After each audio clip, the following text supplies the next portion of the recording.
say at that point, Jesus, quote, sets his face towards Jerusalem. In other words, he's ready now. He's ready to go towards Jerusalem.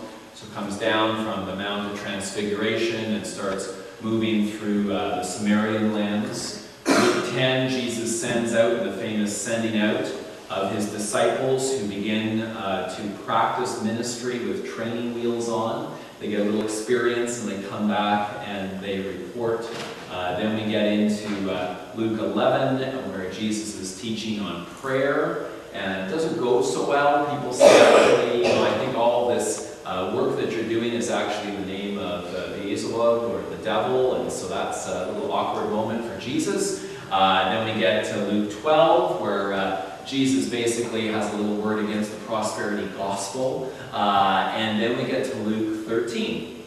And Jesus is teaching as he goes along in various synagogues. As a guest preacher in local churches most Sundays, I kind of know that it's a curious thing as far as you get to meet with new people week by week. But as I was talking with the elders before worship, trying to figure out how do you exactly do communion, because every church does it differently. Jesus is teaching in this new space, and there is this woman who is in great pain. Great pain. The Bible doesn't use the language we might use today, but what might we call her pain today? Rheumatoid arthritis, maybe? She's just been in terrible, terrible pain for years.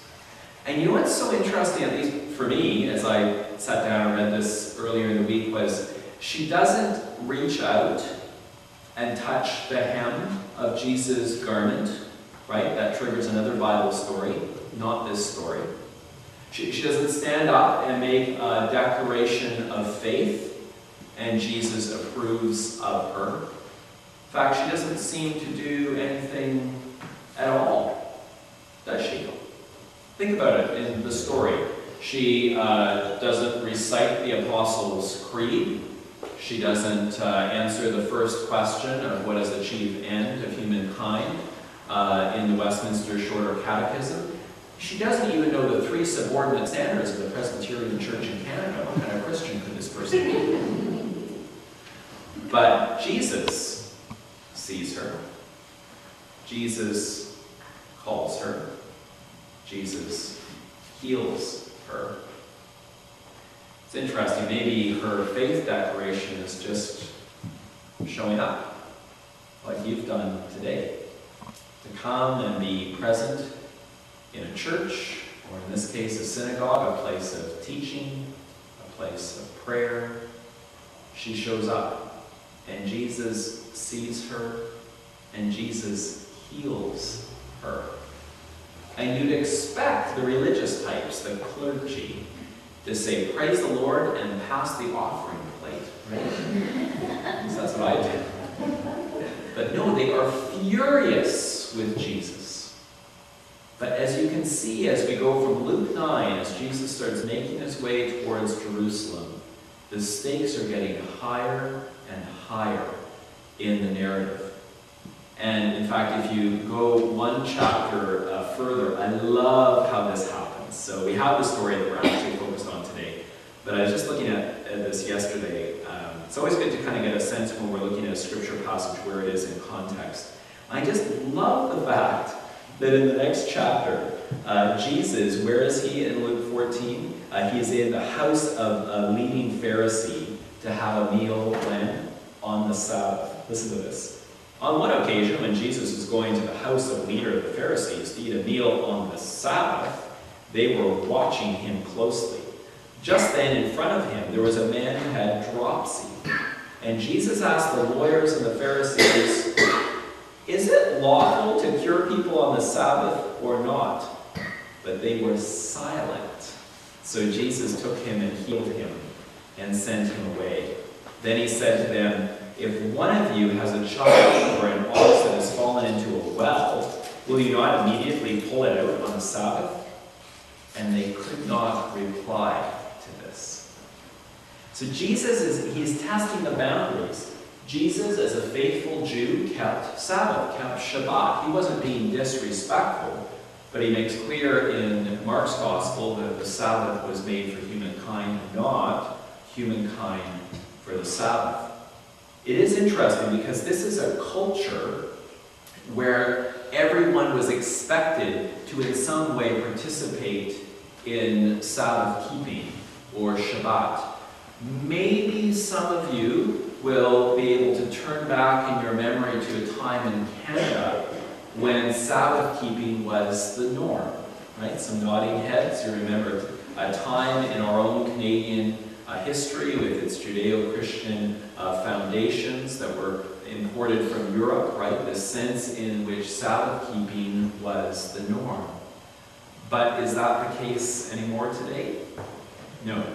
And this is not, don't worry, you don't have to grip the pews. This is not the preacher saying that it used to be better in the good old days and why can't we turn back the clock. I'm not saying that. But what I am saying is that it's curious, isn't it? That the scripture reading that we have takes place within a culture in which Sabbath keeping was the norm. So what Jesus does is an exception to the social norm. But that's not the story that we have today. I remember when I was a grad student at the University of Toronto, and I was privileged to work with an amazing church historian named Phyllis Earhart, and she would send me into the archives to go into this dark little hole. I felt like a little troglodyte in my cave, and I'd do all this research for her. And one of the projects she was working on many years ago was this movement called the Lord's Day Alliance in Canada. Good Presbyterians were part of this. And my favorite part in the archives is not the written material. It's important, you have to do it. I love the pictures. And I remember as I was copying out parts of the text that Phyllis required, I'd have pictures propped up on the study carrel desk in front of me. And they were all the same from the Lord's Day Alliance. It was the Sabbath movement. And all the pictures were primarily of men, grim-faced in dark suits in Toronto. And they looked like the anti kind of recruitment poster for church. I thought, I don't want to hang out with those people. They look dreadful. And they were very angry that the streetcars were running in Toronto, even though people would take them to get to church, but that's a whole other story. And this early movement at the turn of the last century to try and hold on to Sabbath keeping. Well, we know that that's clearly not the case anymore. Right across the country, that has changed. When I was an associate pastor in Halifax many years ago, I remember concluding worship and then having to kit out my apartment. It was completely bare, and the church had given me a small youth-sized bed for my appointment. So I hung over the bed by the back bench, and that was all that was waiting for me. So I went to Walmart after church and stood kind of wide-eyed and awestruck that Walmart was closed. I noticed the Walmart here is open in New Westminster on a Sunday. It was closed, and I stood dazed for, it must have been like a minute, looking at Walmart, looking at the door, trying the door, no one inside. Because at that time in Nova Scotia, they still had Sabbath laws against stores being open. All of that is gone.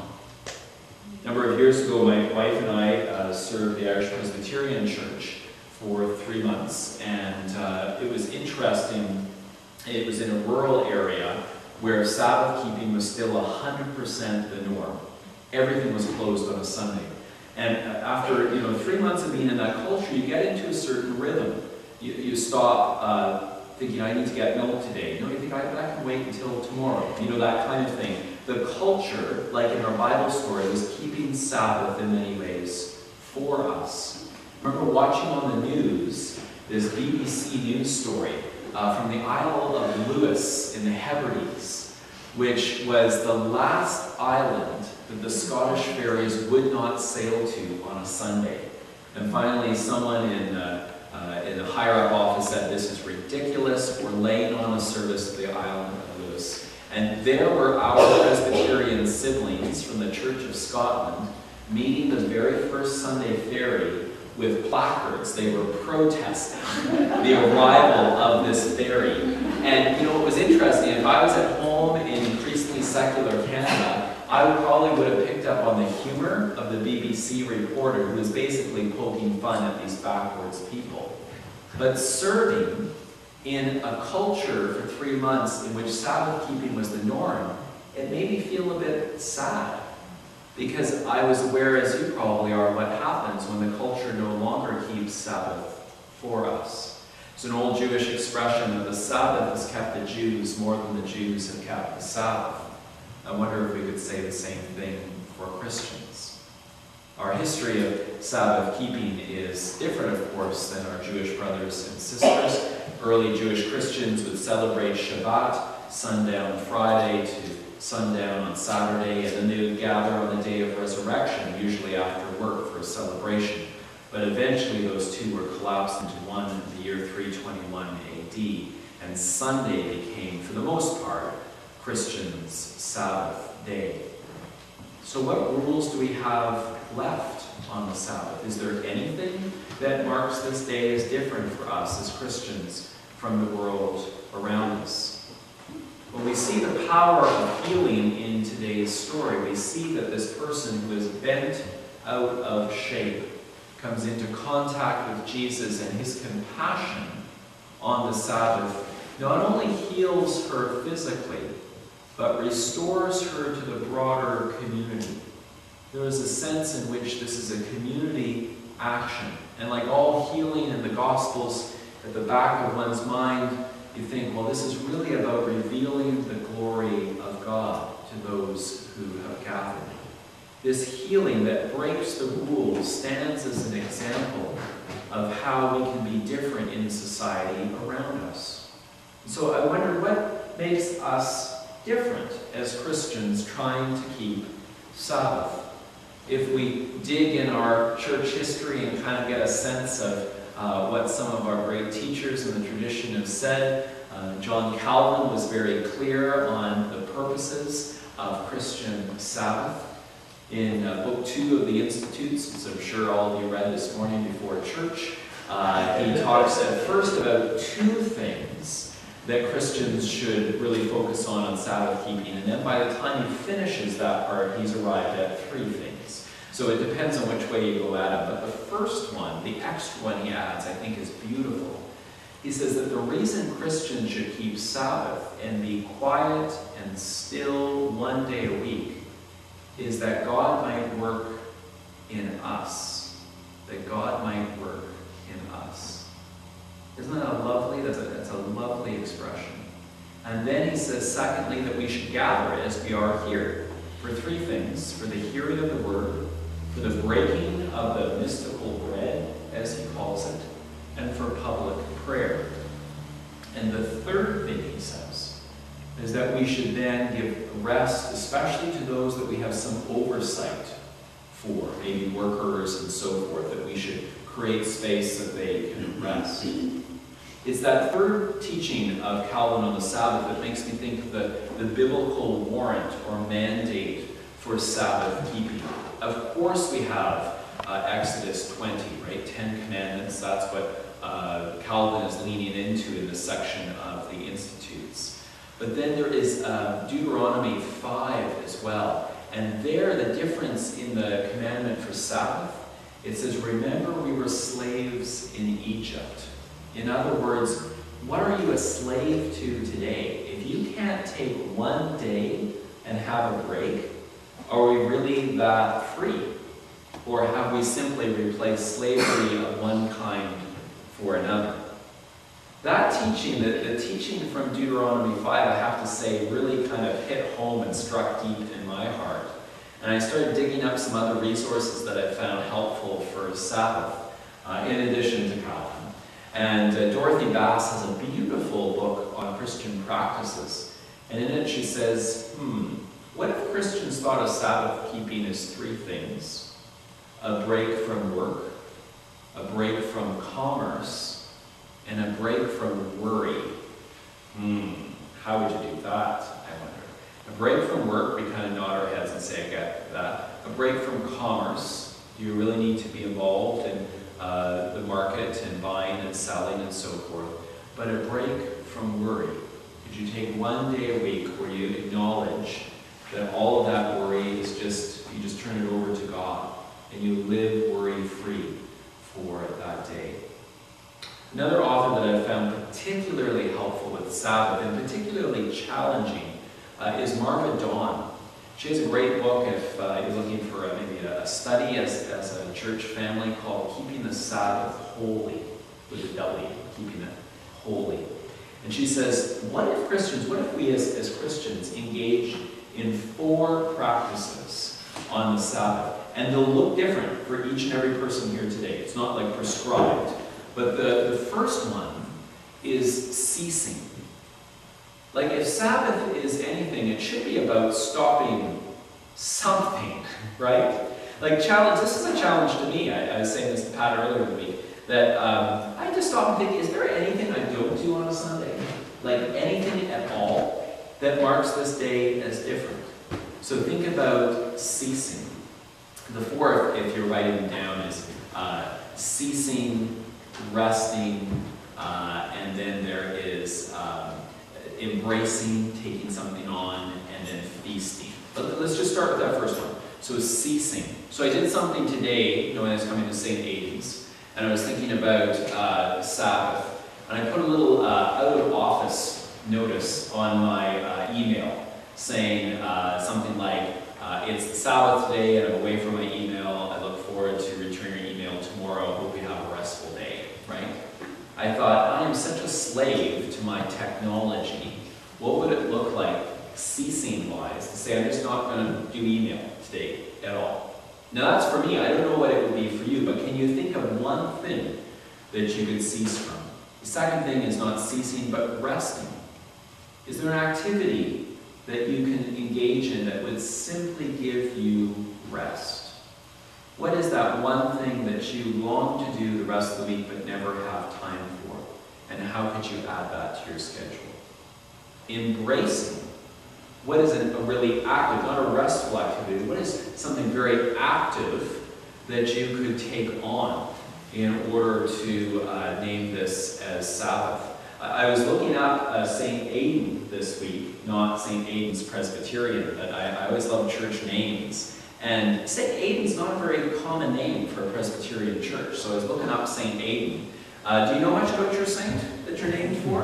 Right, very good, excellent, okay. And so dispatched from Iona to Northumbria to work with the king and to spread the gospel. I didn't realize this, he was the 2nd bishop dispatched from Iona. The first one was a disaster. It was a gong show. Apparently the guy was just rude and arrogant, and the king said, no, go back to Iona. So he went back in disgrace. And then they sent your guy. They sent Aidan. And Aidan had the gift, the spiritual gift, of engaging people in simple conversations about faith. Just a little bit of spiritual milk, as it was referred to, right? I thought, embracing, what would it be like if you asked God for the opportunity to have one simple conversation of faith with someone today? Maybe it's your neighbor and says, hey, how's your day going? And you said, great, I was at church this morning. It was really, really helpful for me. Maybe that's it. But how could you embrace the day of Sabbath in a way that gives God glory? And then there's feasting.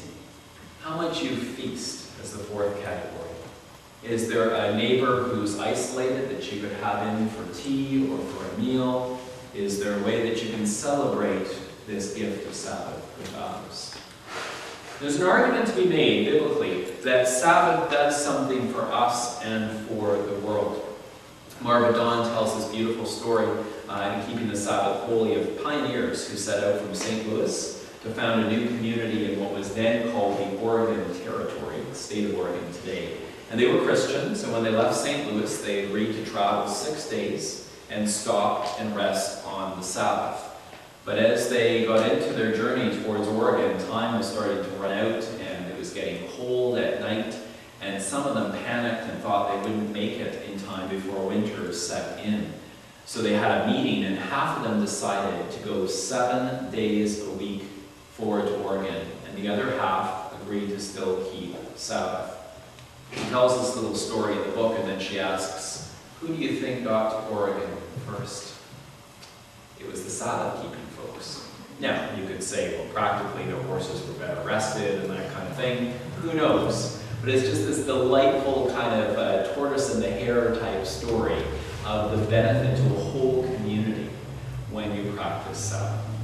So the challenge is before us, It's as much a challenge to the preacher as it is to parishioner, how we might keep Sabbath and give God glory. Because every church I've had the honor of serving has folks who are as bent out of shape as that woman in today's gospel reading. And Sabbath keeping is one small act by the grace of God to restore us the image of Christ that lies within.